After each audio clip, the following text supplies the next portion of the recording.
Howdy folks, my name is Alex, otherwise known as For the Z. Welcome to episode 55 of the Churner's Digest. As always, we'll start with a disclaimer. I'm not a financial or tax advisor. This is not financial or tax advice. This is for entertainment purposes only, but please enjoy. Happy New Year, everybody. Welcome to 2025. It's weird to say that. I'm glad that you've continued listening to me throughout 2024, discovered me at some point in 2024, and welcome to 2025. At the end of the episode, I'm going to go over a little bit of like a Spotify Wrapped. They did like a Spotify Wrapped for creators. So there's some like stats on the podcast for the year of 2024 and also discuss some earnings from Patreon if people are interested in that. I like being pretty transparent with things that I make from this podcast. It's nothing crazy, so I figured I'd just share it. All of your support means the world to me. All of that just comes from Patreon. There is, I think, one member who's still supporting me on Spotify, and I think I have to check and see how that actually pays out. I don't even know if I've redeemed that. There might be like $2 on there. But if you want to hear on that, stay tuned to the end of the episode. I don't think I have too much this episode. I always say that, and then I wound up recording for an hour. So let's begin to dive in. Speaking of the Patreon, shout out to Kung Fuer, Cleed, Dion, Erica, and Shu Hui for their Cleed tier contributions. Means a lot. As well as welcome to Linus, Neil, and Yarp for becoming members of the Patreon. For those of you who don't know, I don't know how you wouldn't, but we do have a Patreon. There's a bunch of different tiers, Discord access. There's the Cleed tier, which gives you just kind of props and my thanks every episode. There's also some stuff in this episode that were Patreon exclusives that I share out as like notifications. If you're interested, you could start with as little as $1. There's also some stuff I share on Discord that I don't think is really worth like a message that's like timely. Also, there's discussions on Discord that we have sometimes, people doing some prodding, some questions. So feel free to take a peek in there if you feel like joining. Also, speaking of the Patreon, I've always shared the show notes to this podcast. I have a running document that's like, how many pages is this even? 138 pages of every single show note that I've ever done, and anything that I plan on covering is in this document. It's available for access to all Patreon members, and it's under the source documents category on Patreon. I just enabled comment access, and I'm going to be sending out a notification on Patreon for that. Like if I put stuff in there before the podcast happens, so like my show notes right now are all done, and that's what's going to be covered in this episode. I don't think a lot of people know that. It's kind of like maybe sort of like Discord, but definitely not an immediately response from me. But there's stuff that I'm going to be covering on the episode that I will put on the show notes. And if you ever wanted to take a look, like get a sneak peek, or now you can put a comment on things and chat on there. You do have to be signed into a Google account, so make sure you don't like dox yourself or something. But you could take a peek at that now if you'd like. Also, I got a Wealthfront referral. I think this one was from work, but I'll still say thanks to Joshua who used it. If you need a referral code, let me know. Also, you can share it in the Discord. All right, we'll jump right into our first topic here. So we covered this in episode 50, but Future Card is like a debit card that offers like climate-friendly cashback offers. They partnered with Amtrak to be their first, like Amtrak's first, I think one of their first partners, like Amtrak's first partners. And then it quickly was taken away, and now it's back. So you can redeem 4,800 Amtrak points for 10,000 future climate points, listed as 1,800 point value. You can redeem 1,000 points for $30 ThreadUp gift card, which is now back. And there's new redemption that is 1 year of City Bike membership for 15,000 climate points, which is worth $220.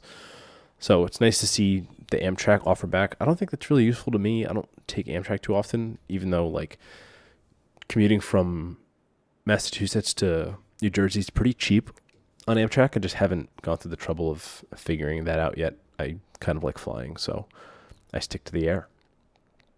Next, just some interesting pepper points, like points that I'd like to make. I'm not going to use that word. Interesting tidbits that I saw on Pepper. So I purchased for Christmas some Sephora gift cards for some various friends. I purchased a $75 gift card and a $100 gift card from Pepper. And I put the transactions in the show notes if you want to see them. I think I probably got like 20% cash back on the Sephora gift cards themselves. So I figured that people would like to use them. I can get a little deal. Why not? And I went to give it to them, and I was like, hey, let me make sure that these gift cards actually have value on it. Like, obviously, I purchased through Pepper. I have full faith that it's in there, but I wouldn't want to be embarrassed giving them this gift card and they're like, hey, there's nothing on it. I'm like, oh, well, I bought it through Pepper, and that would just be something I don't want to explain. So I went to like Sephora's gift card checker online, and I put in the $75 gift card, and it said there was $108.37 on it. And I was like, what? That doesn't make any sense. And like that math doesn't, even the value that I got back, it doesn't equate to $108.37. So I was like, all right, that's weird. Let me check this $100 gift card. In the Pepper app, it says it's worth $100. In the Sephora gift card checker, it says it's worth $144.49. So I thought this was really weird. After Christmas, after I gave one of these gift cards to a friend, I asked them to check their balance in the Sephora account, and when they added it to their Sephora account, it showed as $100. So I don't know what's going on with Sephora's gift card checker, but it seems like the gift card is accurate. I thought this was going to be like, hey, I found a loophole where you get like an extra $50 for your gift cards, but no, it doesn't seem that way. Just that Sephora's gift card checker's like bogus. Next, we have a bunch of things from Chase. So Chase Sapphire Pay Yourself Back categories have been announced. They are gas, insurance, utilities, gym, and annual fee at a redemption rate of 1.25% cash back, or 1.25% cash out. So you get a boost to your points. A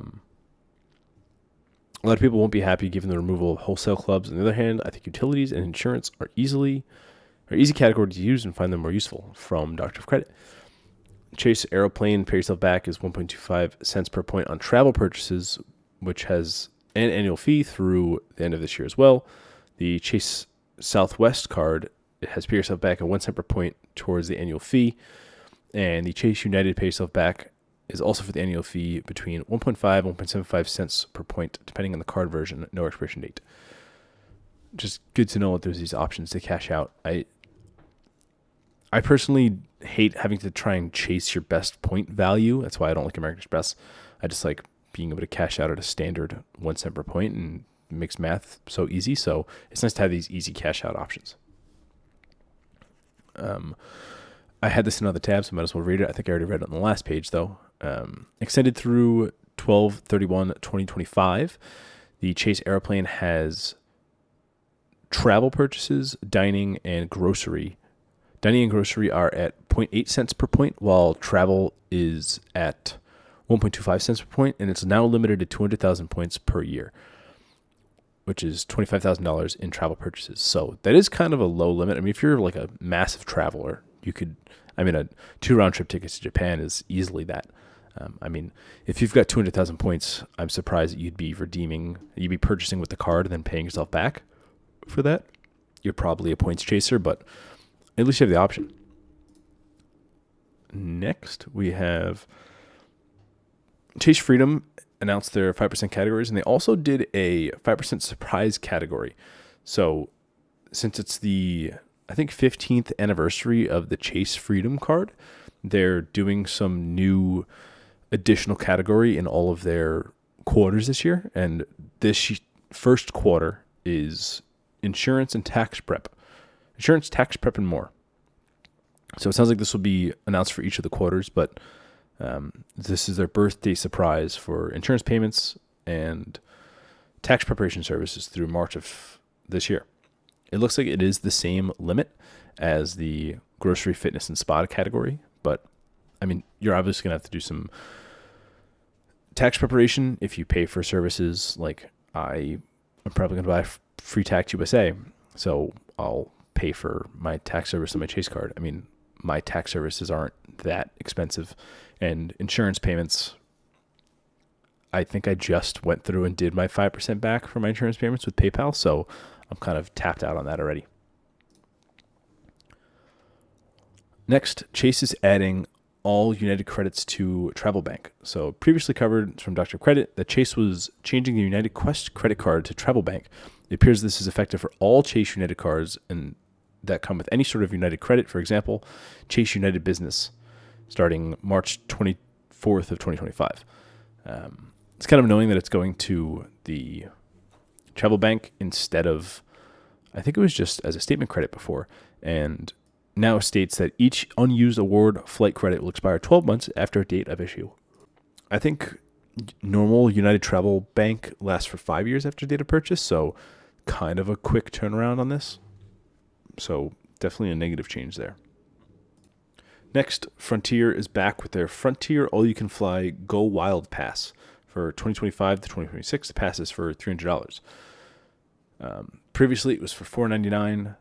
It was also for $599, but this is only from May 1st, 2025 to April 30th, 2026. And I believe from what I've read in the Dr. Credit comments that these are only eligible for certain flights, and there's only a certain amount of Go Wild seats per flight. So the more people that buy this, the cheaper it gets, the less likely you are to actually get a seat. The regular price for renewal is $2,000, and there's specific blackout dates you can see on Dr. Credit. So $299 is really cheap. And I've flown Frontier. It's fine. You just have to understand that you're going to be packed in like sardines, and your flight might get just deleted. But I think there's new regulations around protections for that. So at least you have some additional coverage there. Next, we have our first Lightning deal, which is unfortunately expired, but this was for New Year's Eve. Lyft was doing a $10 credit, just straight $10 off of your Lyft with code Countdown from December 31st at 12 in the morning until January 1st at 6 a.m. So anytime during the day, you could have taken a Lyft for $10 off. I didn't wind up lifting, but the code did work for me. That's why I shared it on the Patreon, and hopefully people that needed it were able to use it. All right, next, CFPB warns of illegal credit card rewards practices. They specifically call out things like illegally devaluing rewards points and airline miles. When credit card issuers promise cashback bonuses for free round-trip airfares that should actually deliver them, the CFPB is taking aim at bait-and-switch practices and promoting more competition in credit card markets to protect consumers and give more people more choice. And they go on to explain a little bit further. I mean, it's good to see this. I don't know, like I mentioned, I think in last episode, we will have some shakeups going on to the CFPB after the new administration goes in on, I think, January 20th. So we'll see how much this actually comes through, but I'm curious to see what's covered by this. Reading from a user, ACH3RON-, they say, U.S. Bank Altitude Connect did exactly this, devaluating rewards. Anyone who signed up earlier this year was promised a $500 bonus if they met the terms. However, the points were then devalued September, I think, making the bonus only $400. Even after the devaluation, U.S. Bank was still advertising the bonus as $500 for a month plus after. We had to file a CFPB complaint to get the full value. Yeah, so like stuff like that is exactly what this should be targeting and what shouldn't be legal. You shouldn't be able to advertise something as a cash value when it's really for points, and then those points get devalued, and then that cash value is no longer true. Especially if they're still advertising it after the devaluation happened. That's just not right. Next, we have, unfortunately, another Lightning deal that's expired, but American Express offers on the American Express Platinum card was offering 25% back at Walmart up to $25 in statement credits. So I saw this and was reading through some Dr. Credit comments, and it looks like you can just order a physical gift card from Walmart and get this to trigger. So I went ahead and I ordered a $100 gift card off of Walmart.com and saw that my credit posted to my account for $25. Normally, American Express is pretty stingy with purchasing gift cards, but it seemed to work fine for this. Maybe they don't really care about a small $100 purchase, but small win for me and anyone in the Patreon or the Discord that were able to do this as well. Next, we have a whole slew of Robinhood things, so we'll go through each one of these individually. So Robinhood just emailed me today saying that they've updated their fee schedule, and basically when I read through it, all I saw was that as of January 1st, the TAF, which is a trading activity fee, is 0.000166 cents, $0.0016 per share, just for equity sells, and a little bit more than that for option sells. They go on to state that this fee is rounded to the nearest penny, which will be no greater than $8.30 per transaction. Keep in mind, you may be charged more than $8.30 because the fee limit is based on your execution order, which can occur with multiple trades. So how I'm reading this is, since you're rounded to the nearest penny, as long as you're not having a sell that's in the like hundreds or thousands of shares, because this goes the multiplier is per share. So let's do some quick math here. So in order for you to actually get hit with a fee, you'd have 50 cents because you want to see how many shares you'd have to spend for you to get to 50 cents for that to then be rounded up to a whole dollar. Or, sorry, not 50 cents, 1 cent. Hold on, let me do the calculations again. Okay, that makes more sense. So in order for you to be charged a fee, you'd have to get your fee to be up to half of 1 cent, because then it would be rounded up to 1 whole cent. In order for that to happen, your sale would have to be for 30 shares. So if you sell 30 shares, you'd be charged 1 cent, because it'll be 0.005 cents, and then it would then round up to 1 cent. So every 30 shares you sell, you are incurring a 1 cent fee. I mean, it's kind of crazy that they're even charging this. Their volume must be insane for this to actually be hitting them to make a notice for them to put it onto their customers. They're stating that fees have changed in the industry from the SEC, and that's why they're now pushing this. They say, note, SEC fees and the TAFs are set by law and regulation that are subject to change without notice if you are a fee schedule before placing in your contract. So like, I really don't think this will make any change to anybody using Robinhood. It's odd that they still say that they're like fee-free trading. Maybe they just mean for buying. You can buy for free, but then when you go to sell, you can get hit by our fees. But I mean, just Robinhood again being a little shady, but they give me enough benefits and value to kind of just eat it and move on. All right, next on the Robinhood docket, I talked about in episode 54, which was last episode, that Robinhood's doing a slice of pie promotion where if you sign up for gold, you get a piece of their $1 million cash prize. Dr. Credit is reporting that the prize is $8.29. So you have to keep gold for a year in order to get that. And gold for a year at their discounted price when you signed up for this promotion was $45 for the year. So not worth it just for $8. Next, we've got the Robinhood Gold Card Limited Edition. So I saw this on Reddit, and I don't have a link to it right now, but Robinhood Gold for existing card members, which there's like probably 5 of them out there, are giving an option to redeem your points for a limited edition Robinhood Rose Gold Card. Now, it's not like their physical gold card that was worth $1,100. This is just a gold colored design a la the American Express Gold Card. And this one is a limited edition rose gold one. And I saw on Reddit a user posted that they were being offered this for like 10,000 points, which is worth $100. And then a user in the comments mentioned that they're offered the same card, but for 7,500 points. So $75, which is kind of crazy that they're offering the same card to different users with different points values. And on top of that, they're also offering like loot boxes where you can redeem points for a mystery reward. And then when you open the mystery reward, you have a chance of winning a bigger reward than what you redeemed for. I mean, they're really targeting this like Gen Z, very young millennial going for loot boxes. They know their demographic and they're really hitting it hard. It's quite deceptive to offer the same product to different customers with different prices. I mean, who are we kidding? They did this exactly for Robinhood Gold, where some customers are offered $5 a month, some are offered $50 for a year, some are offered $6.99 a month, some are offered $75 for a year, and then some like me were offered $6.99 a month and then just automatically downgraded to $5 per month for free without being told. So, I mean, that's not a negative change, but still. I mean, just par for the course for Robinhood again.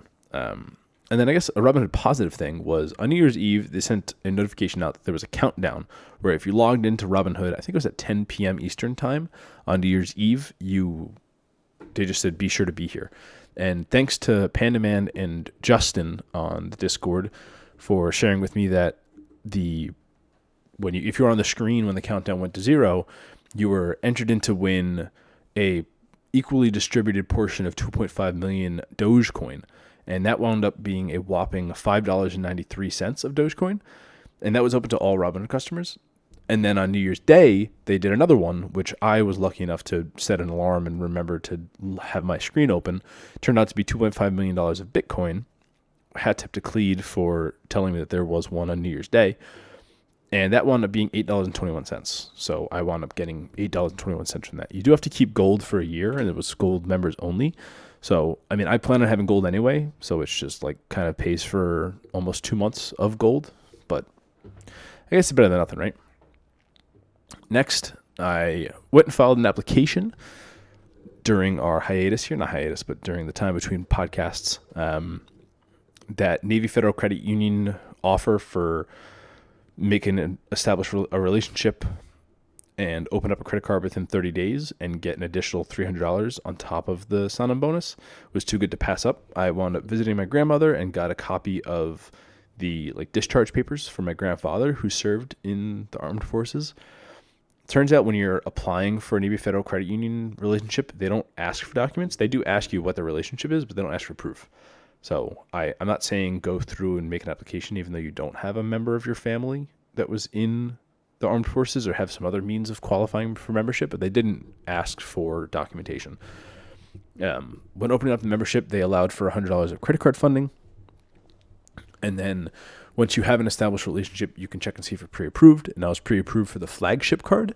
That flagship card has a $49 annual fee, but through reading Doctor of Credit comments, I learned that there's also a free year of Amazon Prime that comes with the card. So if you charge Amazon Prime to the card, you just get it credited back to your account. So that's $139 for the sign-on bonus. In addition to the $40,000 points when you spend, 40,000 points, which is worth $400 because they're worth one separate point for spending $3,500 in 3 months, plus the $300 for the new membership.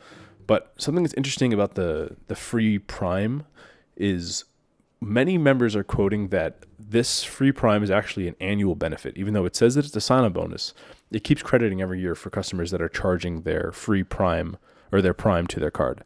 So that to me sounds like a $100 discount on Amazon Prime because I'll be buying Prime anyway. It's $139. The annual fee for this card is $49. They almost negate each other. In addition, this $49 annual fee card comes with Global Entry and TSA PreCheck for free. So kind of a great card. I think it earns 3x in travel and then just 2x in everything else. Decent catch-all card. I mean, crazy sign-up bonus for what it's offering. I mean, I was approved at 7.1K limit, and my applications are, I think, 1024 right now, maybe 924, so pretty high velocity. I did cool off the most recent few months, but I saw a bunch of data points in Doctor Credit of some pretty high velocity recently and people getting approved. So if you want it, go for it. I like the card this far. And that's one of the Navy Federal Credit Union cards that I didn't have in my card design collection. So I was happy to add that into there. Next, a little update on FTX. So I've covered this a few times, but I was one of the people that had some money with FTX when it went poof. Luckily, I think I only had like $1,000 with them, and it was just $1,000 in cash. They sent out a notice that they're asking for a crypto account to pay out your whatever balance you had to a particular place. At the time, I chose Kraken because they supported Kraken, and my Coinbase account was under review.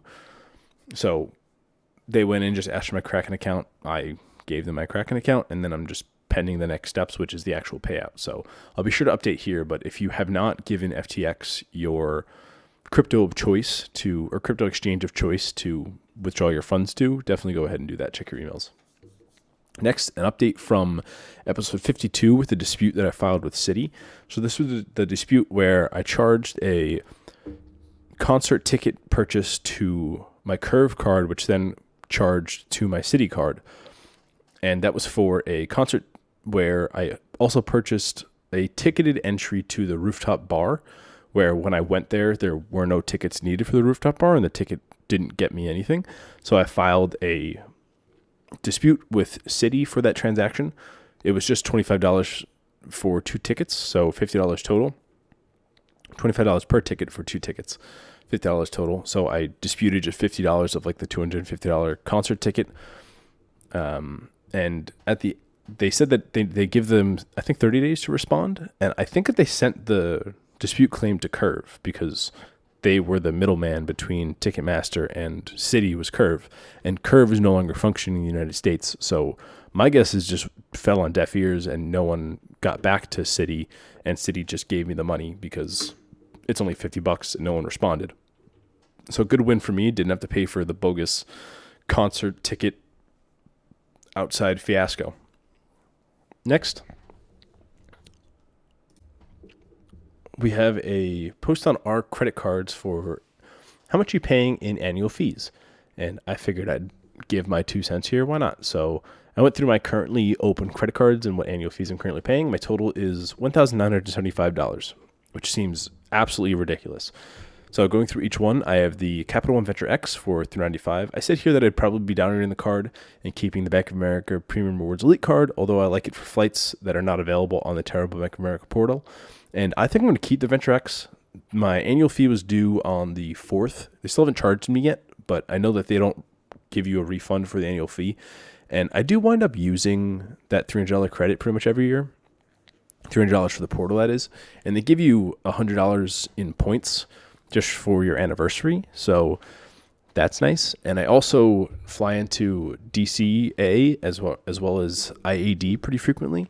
And over there's the Capital One lounges. So I like being able to have that lounge access. So this card's kind of a net zero for me, especially if I get like one referral in a year. It makes it for sure a positive. So I think I'm going to keep it. I also just like the card.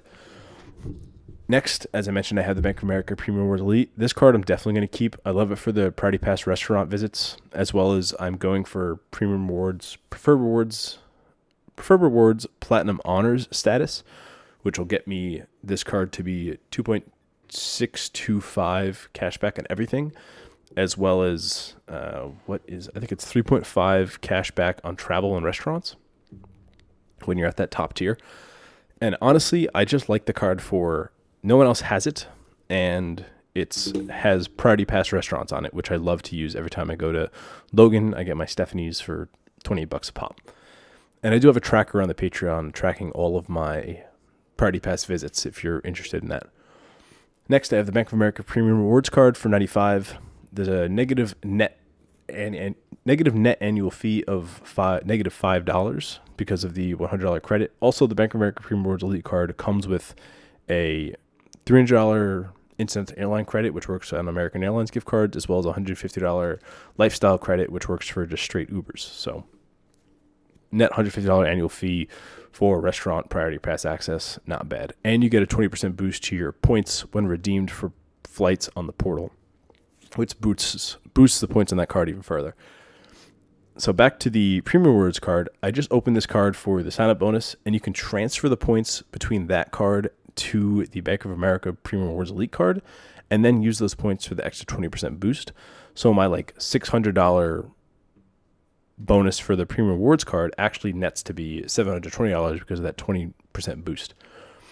Next, I have the American Express Platinum card at $695. Will definitely close. I only opened it for $175 sign-up bonus, 175,000 point sign-up bonus, excuse me. And I've also detailed that in my American Express Platinum value spreadsheet, which is also on the Patreon. Next, the American Express Blue Cash Preferred card, which is at $95. I'll be downgrading that to Blue Cash every day. And I only opened it for the sign-up bonus, which was, I think, $300. Yeah, I think I have data points coming up here for that posting. And then finally, this new Navy Federal Credit Union flagship card, which is $49 annual fee, $700 sign-up bonus, and I'll keep it for the $89 per year discount on Amazon Prime. And that's it. So looking at what I will be keeping in terms of annual fees, I have to open up the damn calculator app because you can't search in Cortana anymore. $550 plus $395 plus $49. $994 will be my keeping annual fees, in case anyone asked. All right, next, just wanted to note that there was some mainstream coverage again for the Evolve Synapse Bank issues. The Wall Street Journal covered it, their headline being, "The bank behind the fintech revolution stumbles after customers' funds go missing. Evolve Bank, at its peak, managed around $10 billion for fintech firms, but it's in turmoil following the collapse of the middleman Synapse." It's behind a paywall, and I no longer have Wall Street Journal, so I won't be able to read it, but I'm glad that this is at least getting some broader acknowledgments, because there are still a bunch of customers who are missing a bunch of funds from Evolve. I thankfully got all my funds back through Juno and their payout process. It wasn't even Juno, it was through Evolve, but hopefully other customers are made whole again at some point. All right, next, as I mentioned, my American Express Blue Cash Preferred sign-up bonus posted, and it posted kind of interestingly. I thought it would post as rewards on the card, but it just posted as statement credit. So whenever transaction of mine triggered me to go over the minimum spend requirement for that card, I got a transaction on the card that was the name of that merchant and then negative $300, so the $300 credit. Just want to say that it posted, and it posted pretty much as soon as the transaction cleared on that card. Next, covered this in episode 48, but it's back again. The Alliant Credit Union has a $200, messed up my show notes. Alliant Credit Union has a $200 bonus through Rakuten for opening up their checking account. You can also do a triple dip there where you can open up a certified deposit, a CD, as well as a savings account with them if all of them are available on Rakuten. I detailed this in episode 48 on my way of doing this. I signed up for all three, and I was able to get the checking bonus, the saving bonus, and the CD bonus all credited to my account. Then it was only $100 for each, but now it's $200 for checking, so I would say go for it. Looking at Alliant, it's now at $150, and they're only doing for the checking account at this time of recording. But definitely still worth it. All you have to do is open the account and I believe deposit like $100. Direct deposit $500 or more into the account. And there's plenty of things that trigger that. You can check Dr. Credit to see what triggers Alliant's direct deposit requirement. But pretty easy bonus. Next, we have First Tech Federal Credit Union $300 checking bonus. This is for a $5,000 direct deposit. It was previously for a $1,000 direct deposit per month for 3 months. Now it's at $5,000 per month for 3 months. Let me make sure that's correct. Opening up the actual link here. Give me a second. Correct. It's per month for 3 months. So looking at my data points, I opened the account on March 4th of 2024 for 3 consecutive months. I had a $501 real direct deposit post bi-weekly. So 2 in March, 2 in April, 2 in May. And then at the end of May, I had a $300 credit post. Pretty easy sign-up bonus. First Tech is pretty good at paying out. So if you're interested, go for it. The direct deposit requirement is higher this time around, so keep that in mind. I don't see it going back down, but it's available if you would like. Next, Apple Card is offering a new targeted sign-up bonus for up to $300. So the targeted bonuses are $1,000 for spending $500 or $100 for spending $500 or $300 for spending $1,500.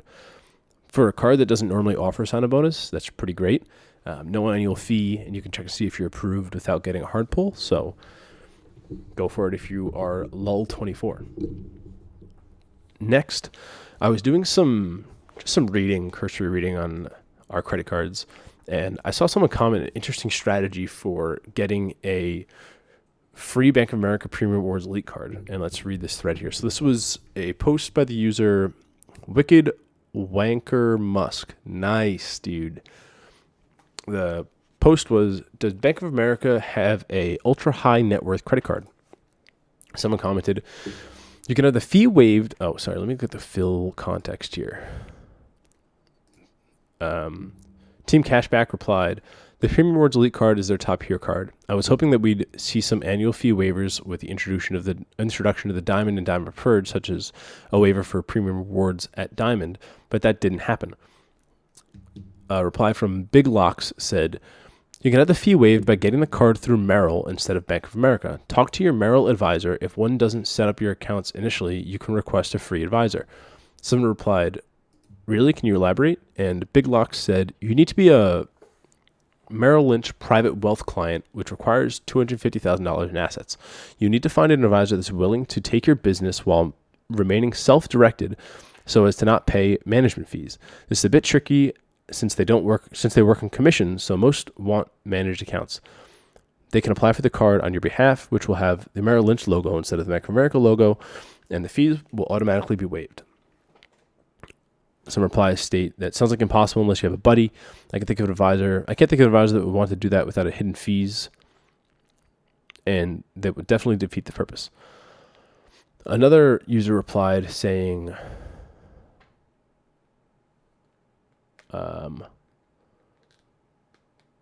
Nope, that's it. There's no additional information. If anyone has the Bank of America Premium Rewards Elite card, the Merrill Lynch variant, I'd be super interested to see what that looks like. I do kind of like the Merrill logo. It's like a bull, and obviously stock market bull, blah, blah. But it's interesting to see that it's not really detailed much online, but you can get the fee waived if you like know somebody and they kind of are nice about it. And then while I was doing that, I kind of started digging to see what other cards there are from Bank of America that are no longer offered or discontinued.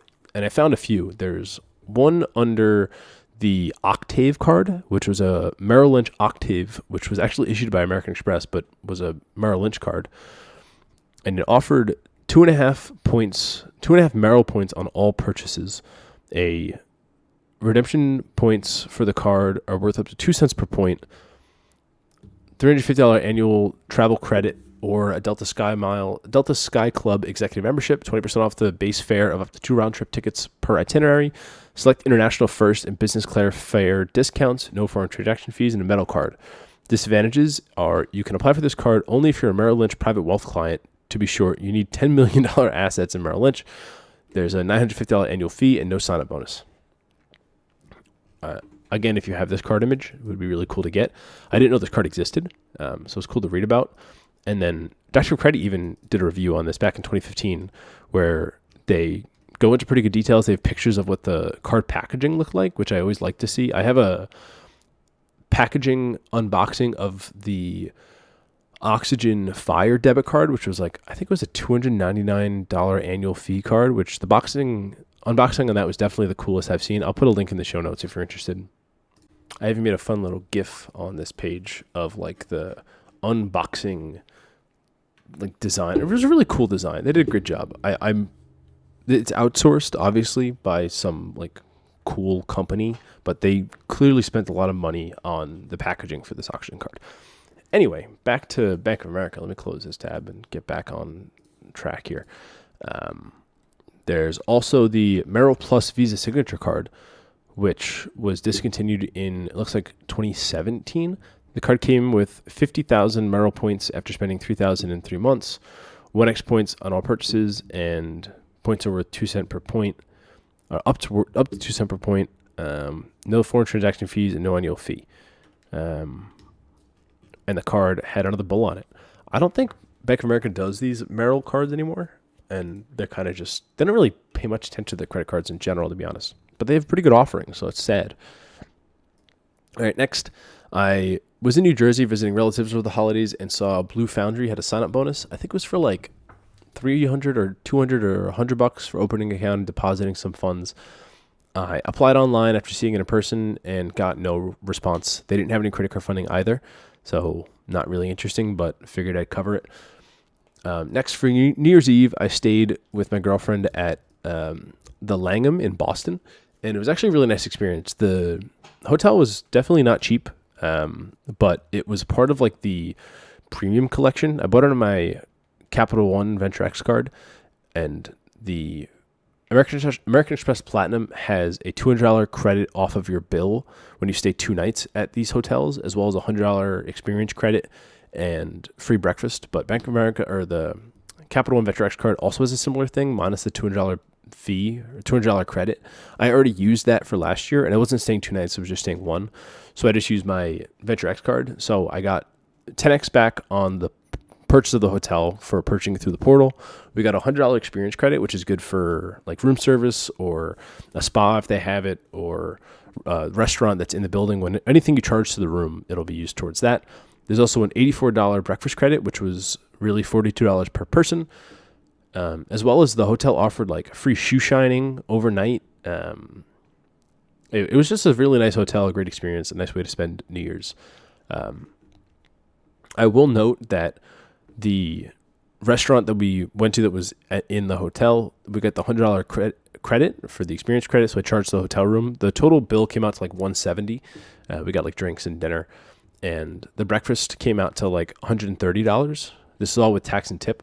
And I put my room number down and checked out, and she was like, "Oh, did you use any of your credits?" And I was like, "Oh yeah, I did." And she was like, "I'm not seeing any under your account." And I'm like, well, I definitely like wrote my room number down. She's like, well, I'm not seeing anything. And I'm like, okay. So I leave, and 12 hours later, I get an email with the bill, and those extra charges aren't on there. So not only did I get the $100 experience credit as well as the $84 breakfast credit, I got about like an extra $100 in charges that they just didn't charge me. So I really enjoyed my stay at the Langham with or without those charges. It was a very nice hotel, great staff, super quick to respond to room service, and just a great experience. Next, I saw this on Discord, but the Zelle app is closing down effective January 8th. No users can no longer enroll in the Zelle app, and effective March 31st, you can no longer use the app. It's unfortunate that they're doing this because not all banks or credit unions have the ability to Zelle. My thought is they are phasing out this ability to add any account to Zelle to kind of gatekeep Zelle from like banks that don't have Zelle, because the charter has to sign up for Zelle, and getting a bank charter is very expensive. So I think they're just trying to keep it to like well-established banks. Next, I just want to cover in-kind. I kind of ignored this for a while because I saw it pretty frequently on Costco has like $100 in-kind gift cards for $60, and there's sometimes like deals. Like right now, there's $25 off your $50 purchase for new and existing customers. So I was like, let me take this, give this a look. So it turns out there's just like a bunch of restaurants, mostly in major metropolitan areas, that partner with in-kind, where you can pay for your meal with in-kind gift cards. And I live in a major metropolitan area, so I bought $200 worth of in-kind gift cards, and I can now just use them. And since I got them for 40% off, plus these random deals that are happening all the time, there's some pretty great value to be had there. You do have to go out and eat, obviously, but I do that frequently enough, and who doesn't want to save some money? All right, next. Speaking of the Venture X a little while ago, Venture X is limiting Priority Pass guests to 2 from Unlimited. So Dr. Credit also shared this, but I saw it first on Our Churning by Mr. Green Mo. But Dr. Credit reports that Capital One's making 2 changes to lounge access for Venture X personal and business cards. As of March 1st, 2025, you can no longer get access to the Platinum Premium lounges. You can still access most of these lounges as they are part of the Priority Pass, but not all Plaza lounges are a part of Priority Pass. In addition, Priority Pass now limits to 2 guests. I was under the impression that this was always the case, but Reddit seems to disagree from the thread that I just read from. Apparently, it was unlimited before, which I would be shocked by, but now it's limited to 2, which is more reasonable. All right, kind of winding down here. Next, just a reminder that the card benefits that are assessed on an annual basis have been reset. So, well, most of them. My American Express Platinum's $200 airline credit has been reset. And even though Dr. Credit says it doesn't work, you're still able to charge $100 to your travel bank for United. So if you go to American Express Platinum, pick United as your airline of choice, and then just go to your travel bank and load $100 twice. I did it in consecutive purchases. On January 1st of 2025, I loaded it twice for $100. On January 4th of this year, I got $100 credit posted to my account. So even though Dr. Credit says it doesn't work, it does still work. And Bank of America hasn't reset their meters yet. So the Premium Rewards and Premium Rewards Elite cards have like a meter that tells you when you've used your credits for the year. And they don't reset that until around like the 14th. So like theoretically, you should be able to purchase it before the meter moves because it's on an annual basis. They just haven't reset the meter yet, but I'm going to wait just to be safe. Next, there is a targeted City Custom Cash offer that came in on January 1st for activating and earn an additional 1 cent per point up to 2,500 thank you points on eligible purchase made on your card at gas station, groceries, restaurants, retail shopping. I didn't get targeted for this, but you'd get 6% back, which is nice. That is 6% back on the first $500 and then 2% back on any remaining spend in restaurants up to, or in those categories, up to $2,500 in total.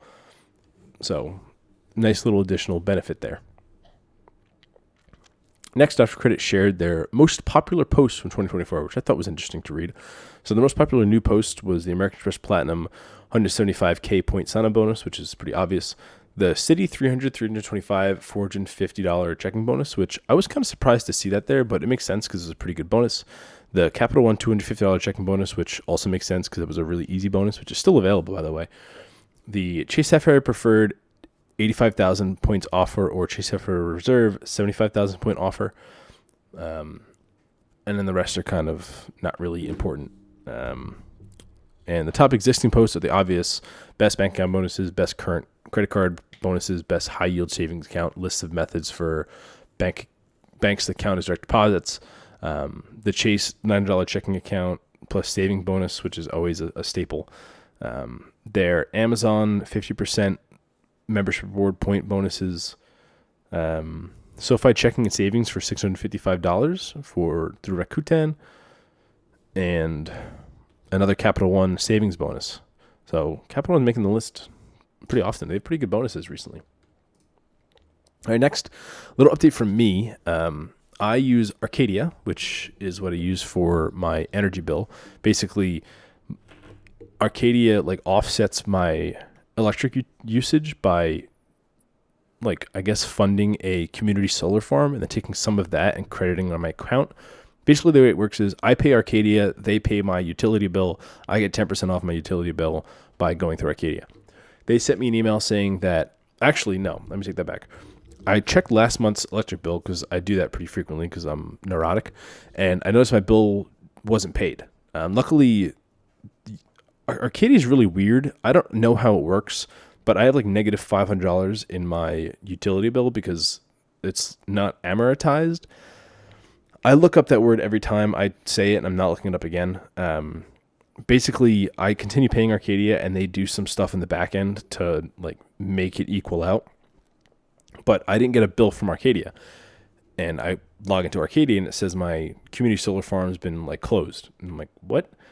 So I email Arcadia. I'm like, hey, I want to reactivate this. They're like, oh, we haven't emailed you yet, but coming the new year, because I did this in December, coming the new year, we'll get your solar farm transferred to Neighborhood Solar. And I'm like, so you don't tell me this, and you don't email me to tell me that my bill is not going to be paid? What if I had a balance? Like, oh, we're so sorry. Here's $10 for the inconvenience. Bye.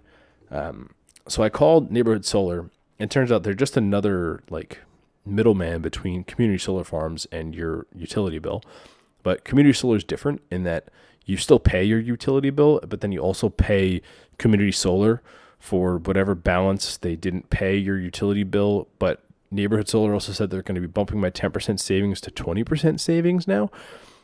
But it is kind of unfortunate because I was already getting 20% because I got 10% off through Arcadia by paying with my Future card, because they have a partnership with Future where you get 10% off by paying with your Future card. But I'll still get 5% off on utilities with my Future card, so I'll be getting 25% off now. It's a whole mess. I don't know what's going on. I haven't gotten an account with Neighborhood Solar yet, but I'm not too worried because, like I said, I have a negative $500 balance with my utility company, but we'll see what actually happens. Next, the Discover checking account that I covered in episode 53, where you can get a free $30 per month, which is still working, by the way. The Swag Bucks offer for the sign-up bonus for $110 went away, but I was made aware by Cornelius Caesar that the bonus is back on Swag Bucks. So if you were sleeping around on that and hadn't got a chance to open it yet, you can now open the account for $110 bonus as well as $30 per month. Details in episode 53. Next, oh boy, I said this was going to be quick, but I'm going on almost 50 minutes here. Brokerage bonuses. I might be going for one of these. I haven't fully decided yet, but I'll definitely cover it if I do. M1 Finance brokerage bonus. You get 0.5% of your transfer amount up to $25,000. And the holding period for that is 1 year, is what I believe. Let me see. Yeah, just a 1 year holding period. So I do have a bunch of funds that are in a traditional account with Merrill Lynch. And if I were to transfer that over, I would obviously get the 0.5% bonus, and I would not lose my preferred reward status because you keep that for a year. Every month you establish it. So once you dip down below, you have a year to get back. So I would remove the funds from Merrill towards the beginning of the month, or not, towards the end of the month. I don't know. I would withdraw the funds from Merrill, keep it in M1 for a year, then put it back in Merrill. It would take like 3 months for my monthly average to get back up because they do a rolling 3-month average in your Merrill account. So like I'd have to wait for the average to get back up to over 50K, but not a bad option to get a free 0.5%. There's also FREC, which is another brokerage. There's a $250 referral bonus, which has a minimum of $20,000 to deposit, and you're limited to 4 referrals. Dr. Credit shared this, and there's referral links in their notes if you're interested in it. And then finally, Charles Schwab also has a brokerage bonus. This one is much easier, where you open up a Charles Schwab account in the form of a Schwab's Stock Slices account. And you open the account from the landing page, you fund your account with $50 within 30 days, and you'll get $101 from Charles Schwab.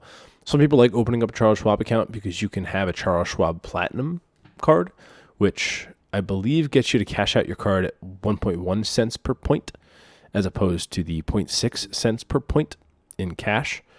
Let me see if that is accurate. Yeah, Dr. Credit doesn't detail it, but people in the comments are talking about it. You can redeem points for 1.1 cent per point, which a guy like me who doesn't really want to have to go through the hoops of getting better points, it's an easy way to do it.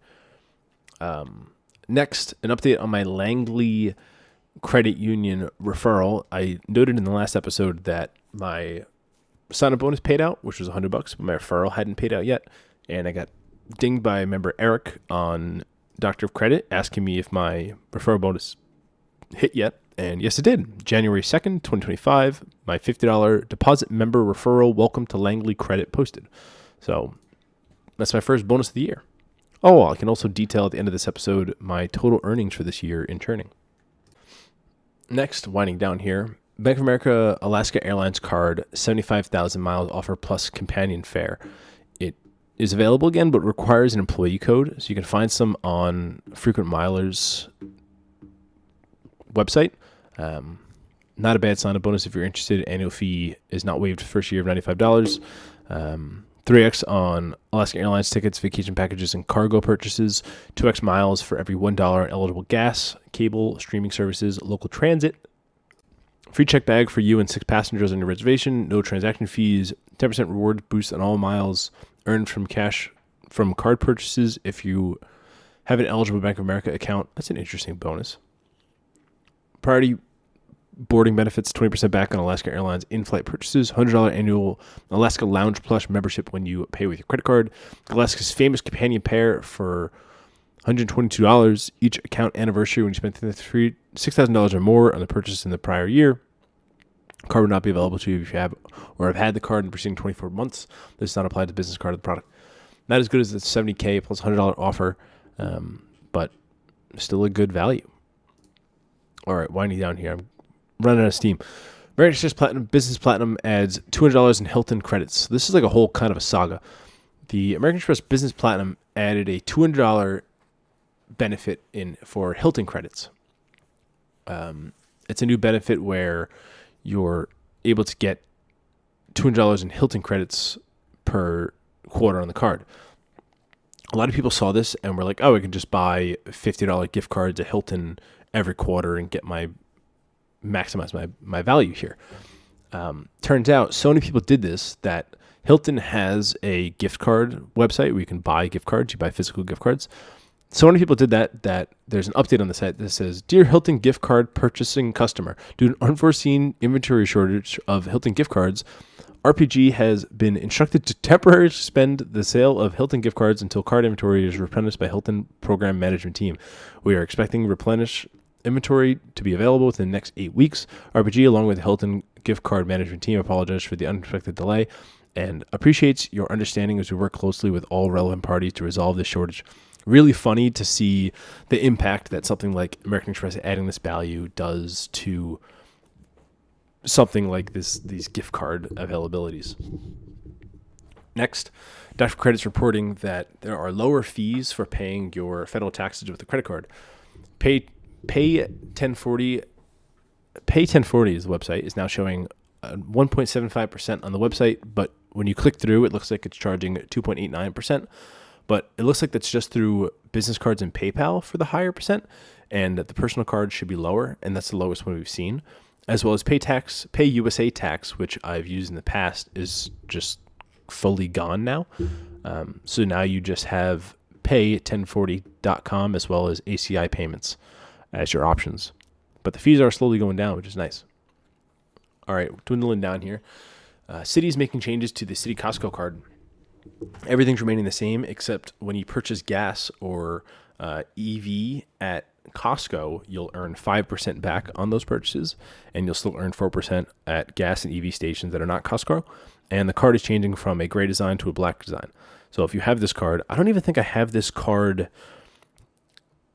just the one that currently is out there. So if you have either the current design or the new design, I would really love it for my card designs. Definitely take a look on the site for how to submit that. Next, we have a Flagstar Bank sign-up bonus for $300 to $500. It's a checking bonus for Arizona, California, Florida, Indiana, Missouri. I don't know what MI is. New Jersey, New York, Ohio, and WI, Wisconsin. The bonus is $300 or $500, increased from $250 to $350. The requirements, here are the states: Arizona, California, Florida, Indiana, Michigan, New York, New Jersey, Ohio, and Wisconsin. I think I got those right. The requirements are for $300, maintain an average balance of $500 or more and have one or more deposits of $500 or more. The requirements are the same for the $500 bonus, but you need a Flagstar Elite checking, where the normal checking account has no fees, while the Flagstar Elite checking has a $15 monthly fee, which is waived when you maintain $25,000 in combined monthly averages in your personal debit accounts. I'm not going for this. I am available in New Jersey, but I think my appetite's kind of tight right now for bonuses, as well as they are sensitive to checks. So keep that in mind. Next, as detailed in the previous episode, there's another purchase beer and $75 in groceries and get $20 back. The beer companies include Heineken, Dos Equis, and Tecate. And then finally, I saw Dr. Credit posted a little while ago, but I discovered this recently, that there is a credit union, Pima Federal Credit Union, which is no longer offering a sign-up bonus, but has $5,000 in credit card funding. It says it's only open for Arizona, but if you make a $20 donation to their Pima County Public Library, then you can open an account. Since I'm going for the Navy Federal Credit Union flagship card and need to spend $3,500 in 3 months, this would be a pretty easy way to manufacture and spend. So I went to open up an account, went to fund $3,000, and haven't heard back yet. There are some people commenting on Dr. Credit that they've had issues with this bank account, with this bank in particular. I haven't heard anything back yet, and we'll see if anything comes of it. I don't even see the post on the transaction on the card yet, so we'll see what comes of it. But I'll definitely keep you all posted if something happens here. All right, now for, if you've made it this far, some discussions on the podcast. So Spotify is wrapped for creators, and I attached some pictures to the show notes, but I'll basically read them. In 2024, I gained 291% in listeners. I gained 588% in streamers, like streams of the podcast, and 244% in followers. Thank you all who listen to me ramble for hours at a time. My top episode was episode 48, which was sign-up bonus, payouts, an unfortunate rant, and lots of news. I got 76% new listeners this year, so thanks to y'all who are new listeners to the podcast.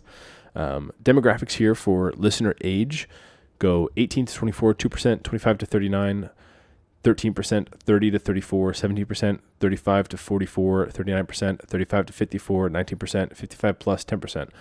Also, all these numbers are just for Spotify listeners, so if you listen on any other platform, then none of this data has you in it. Spotify only has information on listeners that happened on Spotify, which would make sense. And then finally, I thought was interesting, my listeners also loved the Frequent Miler on the Air, the Joe Rogan Experience, I mean, that's a staple, as well as All the Hacks by Chris Hutchins. I've had some communications with him, nice guy. But yeah, that's it for the Spotify Wrapped. If people are interested in like how much Patreon is actually making me, I'm not happy to share it, but I can share that with y'all. In 2024, Patreon made me less than $2,000. Definitely, it's really nice to have that additional income, and I'm super grateful for everyone's support. That's the only way that this podcast makes any money. I kind of just do it out of just fun. I kind of keep myself abreast of all this information and just keeping up in the space because it's a hobby that I have, and being able to use that for good and share it to listeners out there and see people that actually enjoy hearing me ramble about this stuff for hours on end is really nice and validating. All right, and also I've updated my churning revenue for 2024. So this tracks things like debit rewards, credit card referrals, bank referrals, credit card sign-up bonuses, and bank sign-up bonuses. So comparing 2023 to 2024, 2024 is my highest year yet. Last year was a bit of a dip from my highest of 2022, which was at 10K. 2023, I had about 9K. And this year I had 16.5K. This doesn't include money I made on Patreon. So thanks, y'all. That also adds to the total. But this year we had an increase in bank sign-up bonuses. Our biggest of the year being Discover at $400, Varo at $415.